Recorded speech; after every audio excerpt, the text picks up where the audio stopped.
Hey, good morning, friends and future authors. This is Lynn Elikqitie Smargis back for another week of Ask Me Anything Q&A. So this week's topic that I'm going to talk on for a few minutes before I answer any of the questions is how to use impactful words in your writing. Because I edit people's work, I ghostwrite for people, and one of the things I see a lot is people using what I call fuzzy words. And I've been using this term since I was a middle school teacher, and let's start out by talking about what are fuzzy words. So, fuzzy words, in my definition, are words that are indescript, like something, maybe, stuff, things, them, it could be anything. So, for example, like if I was editing a book recently and the author said, um, I told the person not to invest in things like that.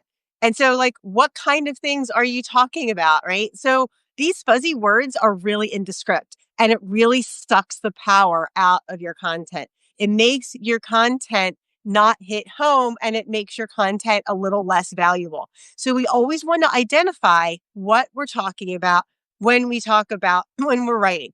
So instead of something, what is that something that's making that decision less valuable? We need some context for that.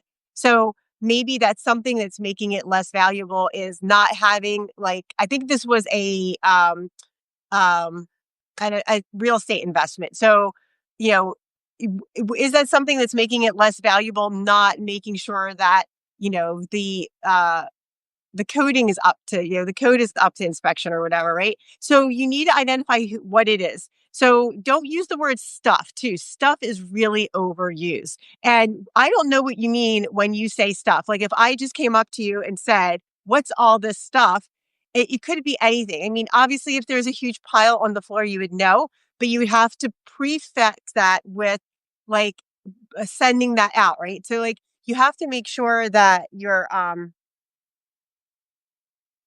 there we go. You have to make sure that what you are referring to has already had context previously, and that is really easy to figure out. Okay, so when you say they and you're pointing at a group of people, that might make sense. So if you said, Mary turned around and pointed to the group of people across the street and said, they are the ones responsible for fill in the blank. So that makes sense because you know who they are.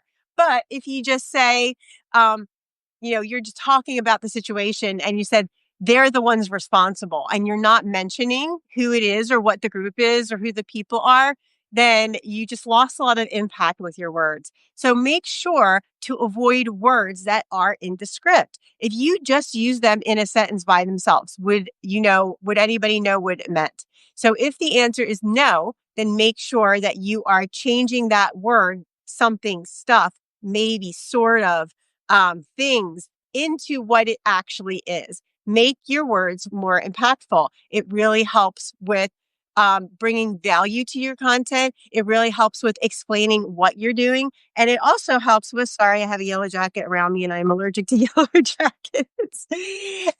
And I'm on a farm in Oregon. So, it comes with the territory. It also helps with defining the context that you're talking in, right? So if you use really descriptive words, it draws your reader in because they understand the context.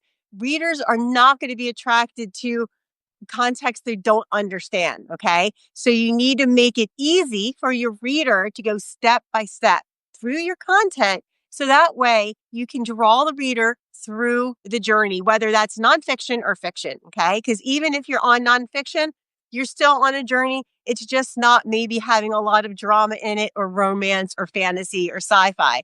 And that's perfectly fine.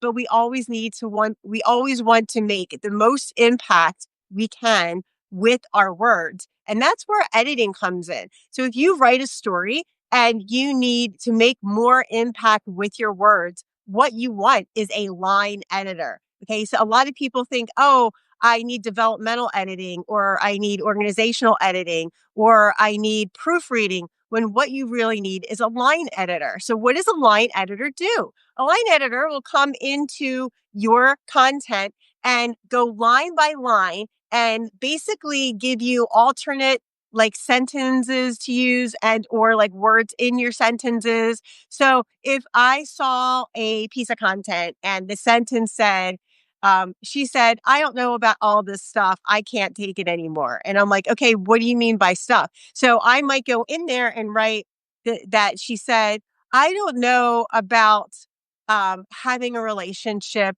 with Scott. You know, he's a little flaky.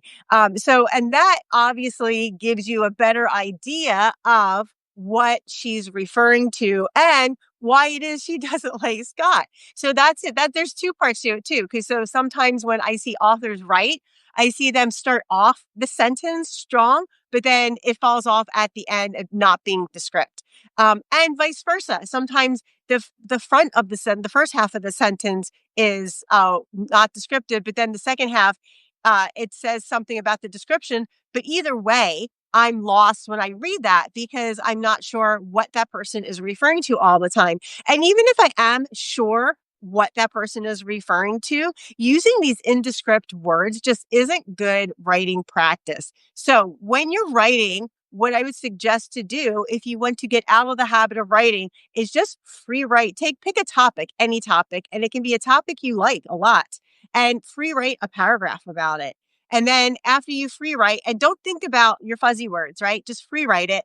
Then go back and look at it and see how many words could mean more than one thing, like something, things, stuff, maybe, sort of, right? So, and sometimes obviously maybe sort of are appropriate to use, but are they appropriate to use the way you wrote them? So that's what we need to look at. We need to look at how we're writing, the words we're writing, and in what context we're writing it to. And is it bringing our reader through the story? Is it bringing them through our content, through our book, whatever it is that we're writing? Because we want to make sure that we're clear. No one. And this is a big misnomer. Some people think, oh, I'll make this mysterious. And then people are going to want to finish reading it. That is absolutely not the case. It can be nothing farther from the truth. Because writing mystery is different than writing something that is indescript that people aren't going to understand. Okay, so even a good mystery, you have to have a lot of description, a lot of environmental description, especially if you're writing, like, obviously mystery fiction, right? So you want to make sure that you have a good grasp on like how you're writing, what you can do to improve your writing, and how you can continue to improve that as you write, because writing is like every other skill on earth, my friend. And the more you do it, the better you get at it. I mean, I'm a professional writer and I've been doing it for 8 years. And when I look back at my stuff, even a couple years ago, I can see where I've improved in my writing. And I do it every day. So I write because I am a writer. I write probably for 30 to 40 hours a week. So I get a lot of practice. And if you're not a writer, that's okay. It doesn't mean you can't practice like after work on the weekends before your kids get up in the morning in little increments of a half an hour or even 15 minutes, because 15 minutes a day adds up really fast. And it's the consistency and the just common practicing every day that adds up, even if it's just for 15 minutes a day and you do it 5 days a week, right? That's better than not doing it at all, because you're definitely not going to improve your writing by not practicing it. So I hope this has been helpful. If you have any other comments or questions that we haven't gotten to today about writing and being clear in your writing, please put them in the comments below, and or you can reply back to this video, and I would love to answer them on my next Ask Me Anything Q&A. I hope this has been helpful, and I hope that you guys have enjoyed this Q&A, and that it has helped you advance your writing. If you need assistance with writing, definitely hit me up on my website, writeforyou.me. I'd be glad to help you out. And make sure to follow and subscribe wherever you are watching this video. All right, my friends, I hope you're having a wonderful start to your week, and I hope to see you on next week. Remember, we have these every Monday at 9:05 a.m. Pacific, 12:05 p.m. Eastern, and the Ask Me Anything on writing and publishing. Have a fabulous week. I will see you soon.